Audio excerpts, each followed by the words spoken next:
There is an unexpected turn of events and good fortune shines upon you. That's in the upright position for the Wheel of Fortune, card number 10. In the reverse, it says, fear of the unknown is holding you back. Take action to move forward. Wheel of Fortune. This is from this one. I have to put stuff to hold my cards down because the wind is blowing today. This is from the Rider-Waite. It even rained last night. It got so hot, so humid that it had to rain. So now the Gourmet Tarot. Let me stop hitting the table, guys, because the camera's on the table. This is what they have for the Wheel of Fortune. I don't have this idea at all for my thing. I'm going to do one of those Lazy Susan, and I'm going to put like a charcuterie board setting for mine for the Wheel of Fortune, I think. Will they know it's a wheel, though? I'm probably going to have things like uniformed in it. I don't know. But that's my quick thought. Maybe that can go for the world. Not sure, but this is the Wheel of Fortune for the Gourmet Tarot. And then for this one, Gilded Tarot Royale. This is the card. You know, this is the one that has the pretty deck. I think Brenda was the one that said, I like the one.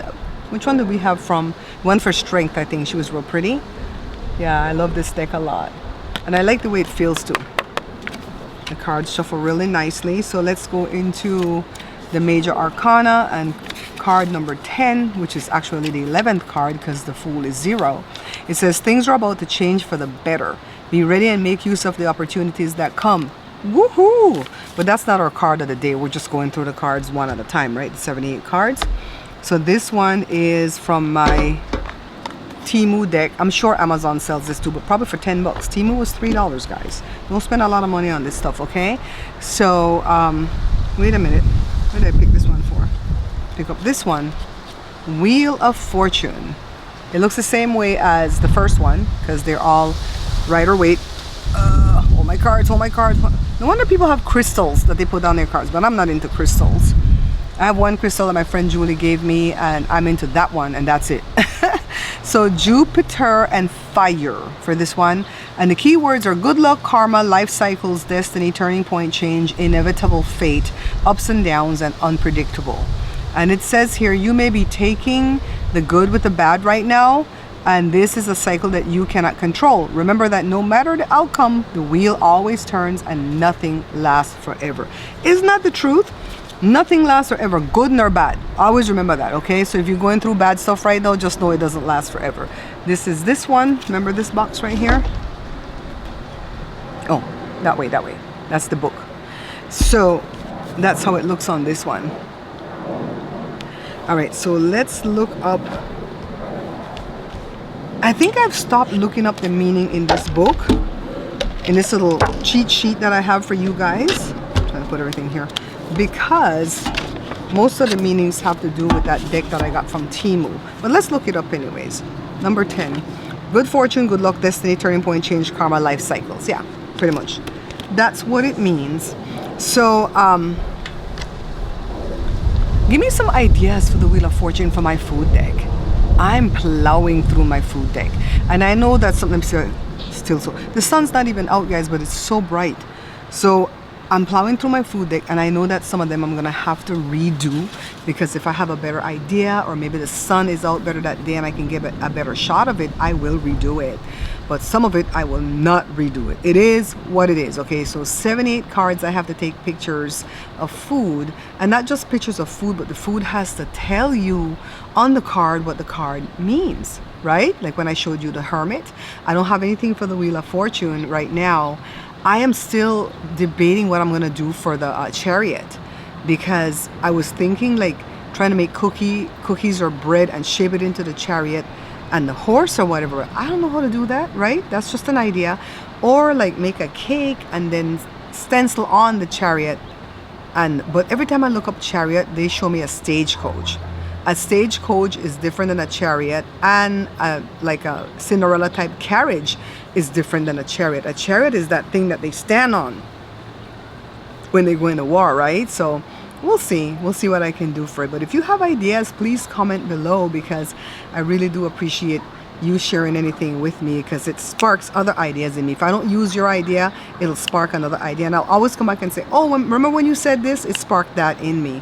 So I want to tell you two quick stories. One of them is about our HVAC. You hear it running? Praise God, it's running. So 2 days ago, it just wouldn't kick on.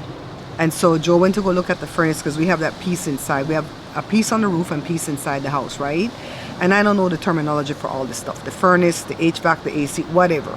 So when he opened up the thingy, we normally have to fix things pertaining to when it's cold weather and the heater comes on. So a lot of times we have to clean that igniter thing, right? Well, this time it was the HVAC part of it. So we saw that there was a pipe that froze over, so my heart just dropped because I'm like, I don't have money to fix this. I don't got no $200, $300, $400, $500, $600, $800 to fix this thing, right?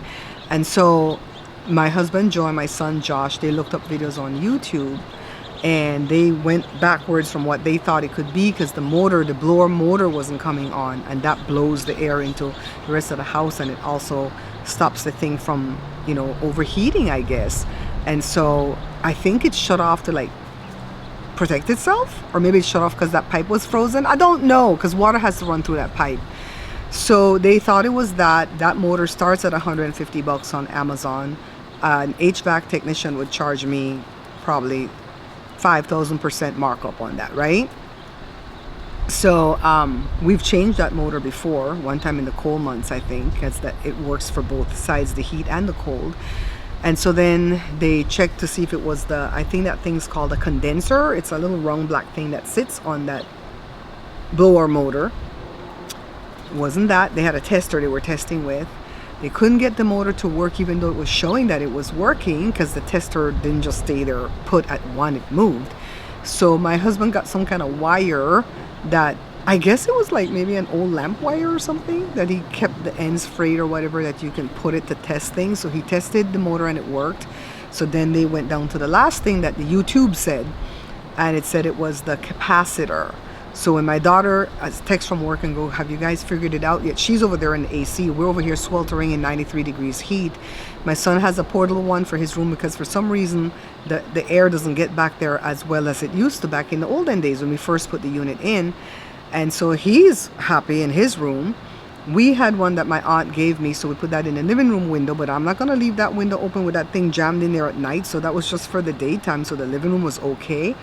So that night we said we're going to put it in my daughter's room to give her a break, because we would open our bathroom window and the bedroom window and have some air come through, but it tripped the fuse. So it's like, okay, so that's something we have to change in her room, that outlet.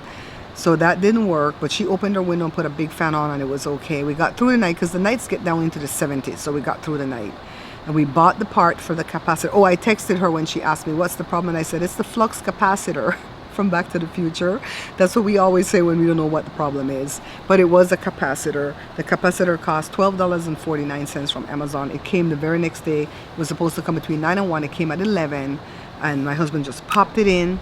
I'm gonna stop saying my husband, go Joe. You guys know who my husband is now, right? Joe popped it in and it started to work right away, and it worked all day. Fantastic yesterday, and it's working today. Praise God, because as much as it's overcast and it rained last night, it is still hot in Topeka. All right, so I'm so grateful. So the Wheel of Fortune came up at the great time, because my son said, Mom, finally we got a win, because every time something has failed us since last year, we've had to buy something expensive. Like when the fridge went out, we had to buy a new fridge. There was no fixing the old one.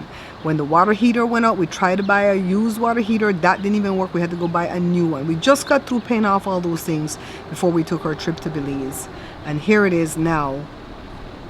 Something else was going out, but we got a win this time. So the Wheel of Fortune turned, you guys. And don't forget, today is the 18th of September, but they have an eclipse coming on the 21st, a solar eclipse.